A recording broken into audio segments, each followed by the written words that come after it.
Hello दोस्तों, Ram Ram Manju's music 8914 में है आपका स्वागत। तो हरितालिका तीज की तैयारी मैंने किस तरह से की थी आइए मैं दिखाती हूँ। तो सबसे पहले मैंने ये साड़ी पहनी थी और साड़ी के बाद ये मेरा लुक है हरितालिका तीज का। तो कैसा लगा? सभी को हरितालिका तीज की ढेर सारी शुभकामनाएं और ईश्वर करे भोलेनाथ की महिमा से सभी इसी तरह से हरितालिका तीज की पूजा करती रहे। ये हमारी भांजियाँ हैं जो आई थी यहाँ पूजा करने।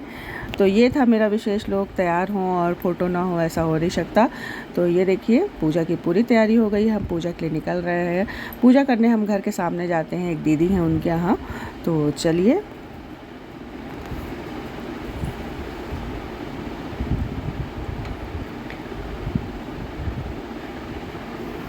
बहुत सारी फ़ोटो खींची गई। ये देखिए ये जेठानी की बिटिया है जो पूजा करने यहाँ आई थी। बहुत सारे लोग इकट्ठा हो जाते हैं तो पूजा करने में भी बहुत अच्छा लगता है। तो हम उनके यहाँ पहुँच चुके हैं जिनके यहाँ करनी है हमको पूजा। तो भोले सबसे पहले हम श्री गणेश की पूजा किए, फिर भोलेनाथ को नहलाए धुलाए। अब उनका श्रृंगार और उनको अर्पित किया जा रहा है बेलपत्र, जो कि उन्हें अत्यंत प्रिय है।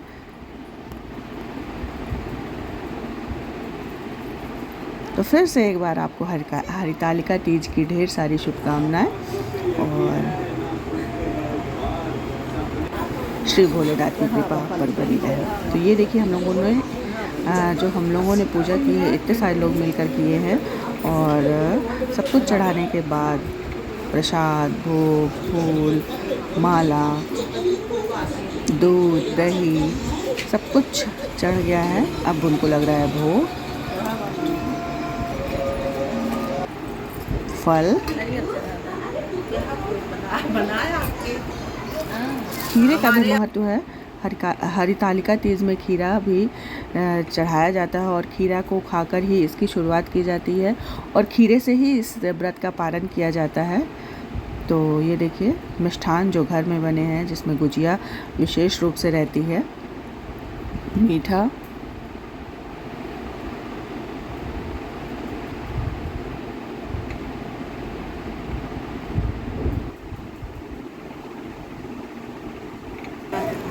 नारियल,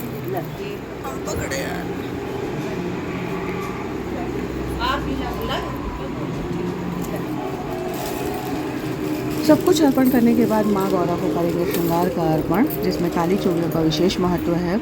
और ये देखिए माँ गौरा को अर्पित किया गया श्रृंगार।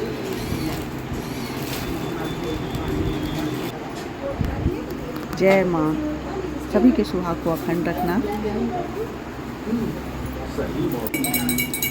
आरती, पूजा,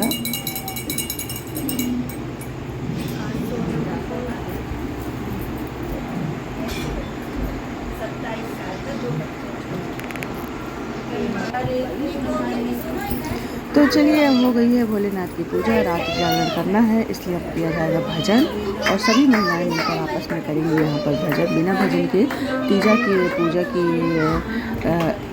पूजा के लिए समय को हमको निकालना है, क्योंकि पूरी रात का जागरण रहता है।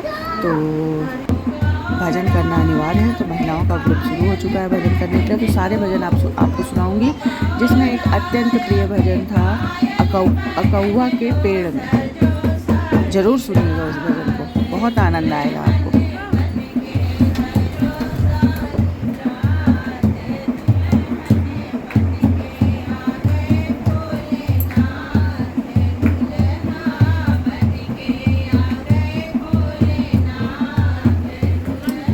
भजन गाते समय महिलाओं में ऐसा लग रहा है कि ताकत ही नहीं है, और सचमुच नहीं है, क्योंकि निर्जला व्रत है, बिना पानी के ही रहा गया है इस व्रत को। तब भी भोलेनाथ को मनाने के लिए भजन का गायन किया जा रहा है।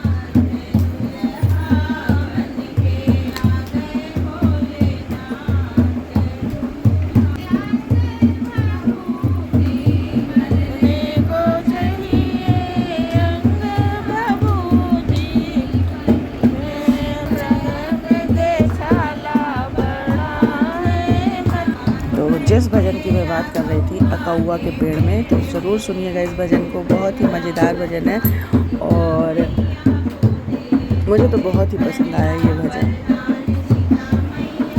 जो कि श्रीमती जया सिंह के द्वारा गाया गया था। हमारे ग्रुप में जो हैं सब यहीं आसपास के ही लोग हैं।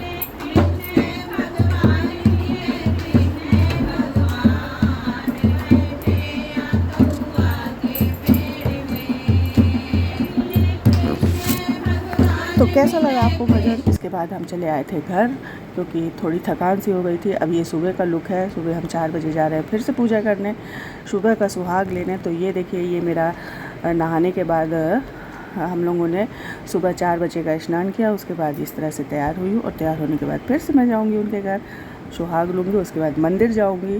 तो नहाने के बाद सबसे पहले तुलसी पूजा। तो ये है हमारी तुलसी माँ की आरती।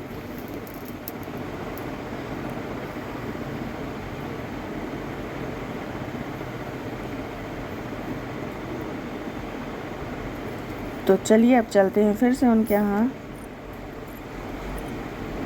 और हम उनके यहाँ पहुँच के सबसे पहले लिए सुहाग। पहले भोलेनाथ की पूजा हुई, उसके बाद गौरा माँ से सुहाग लिया गया।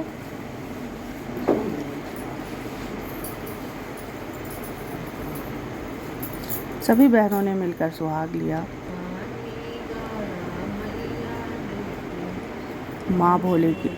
माँ की और भोलेनाथ की महिमा बनी रहे,